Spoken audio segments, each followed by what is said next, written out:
We are here at Villanova Stadium where Maryland wins 13-11 against the Wildcats in a top 10 matchup in Division I lacrosse. Maryland bouncing back from its loss against Albany last weekend. Maryland came off the bus hot, a 4-0 start for the Terps. Jared Bernhardt had 4 goals in this game, way too athletic for the Villanova defenders to handle. Connor Kelly with 3 goals. He just passed the 100-goal mark. There's only 2 Maryland midfielders who've ever done that. The other is Frank Urso. Justin Shockey, 17 of 28 on faceoffs. He has emerged as the go-to guy in the Maryland Hog Pen, as they call their faceoff group. Dan Morris also had an impressive game, 8 saves. He did not give up the final 3 goals of this game. Villanova had 3 goals in the final minute to make the scoreline a little bit respectable, but Maryland cruised pretty much this whole game, and they have North Carolina and California next. This is Gary Goval at the University at Albany. We're in a matchup between 2 previously undefeated teams. The Dane train ran through the University of Vermont Catamounts by a final score of 21-5. Albany was led by Connor Fields with 4 goals and 6 assists. Jacob Patterson with 7 goals and 1 assist. T.D. Erlin, 19 for 21 facing off with 15 ground balls. And J.D. Colarusa making 8 saves. Ian McKay led the Catamounts with 2 goals. This, of course, was the first conference game for each of the teams. Vermont continues conference play next Saturday, hosting Binghamton, while in a non-conference game, Albany hosts Canisius this Tuesday. With Drexel's win over Georgetown, Albany is now the sole remaining undefeated team in Division I lacrosse.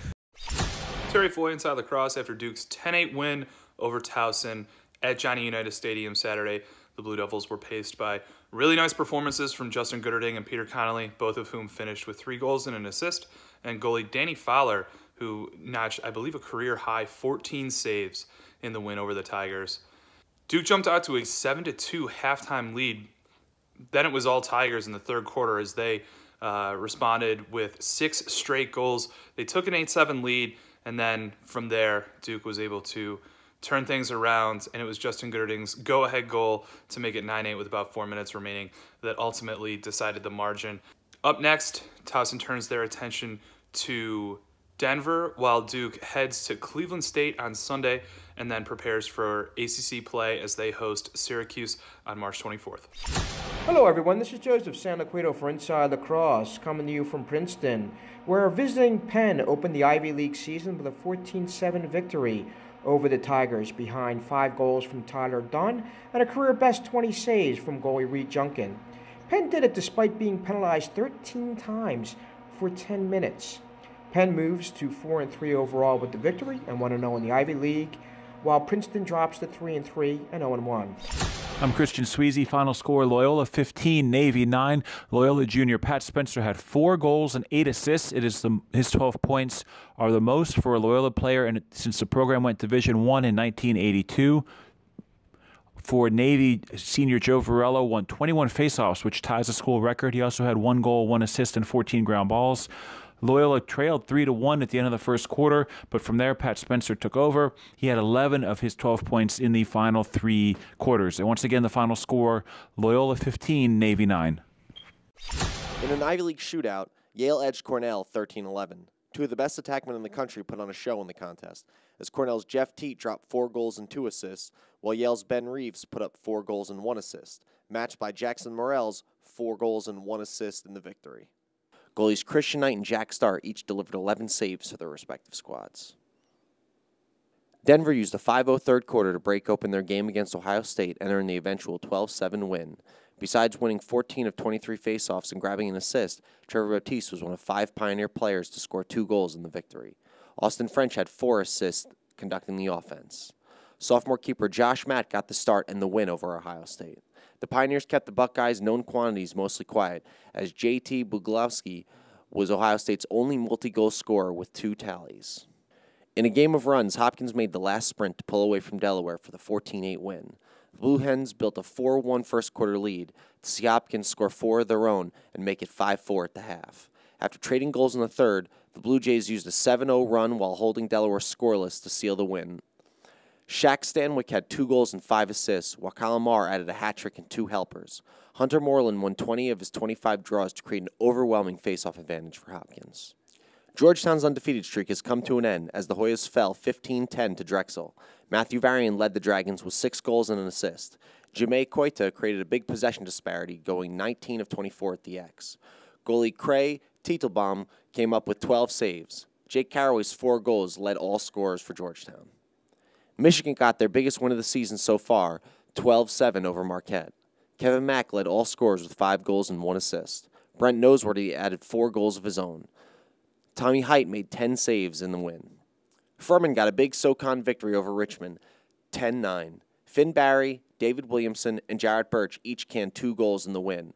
A 16-6 edge in faceoffs gave the Paladins the extra possessions they needed. Goalie Alec Van de Bovenkamp made 16 saves to hold off the Spiders. Robert Morris started their NEC slate with a 12-8 win over Sacred Heart. Matt Schmidt led the way with 4 goals, as 8 other players contributed a score, showing offensive depth.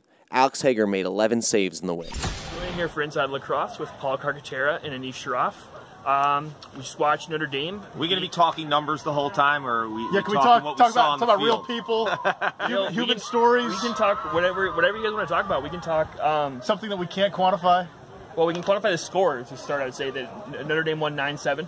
They won 9-7. Virginia came into this game. The senior class never won an ACC game. They're so close.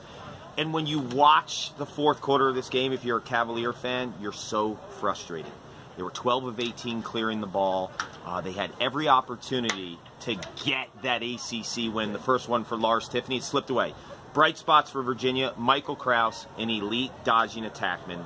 Dox Aiken, I think he's an elite shooter. He's an elite shooter. He's an elite attackman. But a Dodger that I don't really know if there's a team that has a defender that's proven that could stop this kid, Anish. Well, Paul, to your point about the clearing, 12 for 18, there's one guy that cures those ails, and that's Ryan Conrad. Not there. They missed Ryan Conrad big time today, and to me, that's the story for Virginia going forward. They have to figure out how to be better in the middle of the field. Lars Tiffany talked to us about being a cerebral team. We didn't see that in the second half today, especially in the fourth quarter.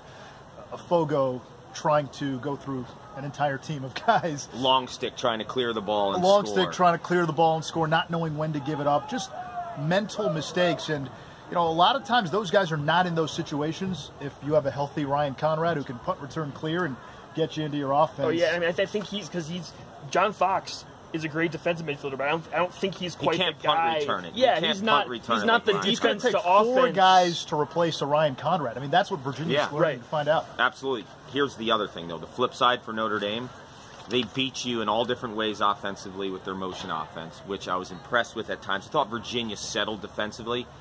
But big-time players, when you're considered the best at your position in college lacrosse, which John Sexton, as returning first-team All-American, he made 2 plays to me in that late stage of the fourth quarter that proved to me he's a big-time money player. He stripped Dox Aiken, and he stripped Matt Moore.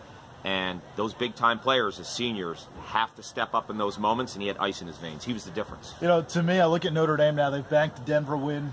They've banked another top 10 win in Virginia. I'm not sold completely on the Irish just yet, but they've banked a couple of good wins. And the ACC, to me, is not as strong as it's been in years past. I thought it was down last year. I think it's even down a little more this year. So you're talking about a Notre Dame team that's now positioned itself pretty well for the month of May, even though we're in mid-March. April 7th, Duke, Notre Dame here. That could be for the ACC regular season already title. Sold out. Yeah, what are your numbers telling you for that game? What's the score? That's a good question. Who's supposed to avoid predictions. Who's supposed to win? At this point, I would say Duke. Okay. Duke is probably supposed to win. But that's why they play the game. They play the game. It is why they play the game. That's a wrap on this week's Epic Inside Lacrosse Game Day Recap. Visit the scoreboard for all the stats, all the scores from across the country. Visit the homepage for all the features and stories that you love. And make sure to go to epiclacrosse.com and gear up all your gear and apparel needs. You can find them there.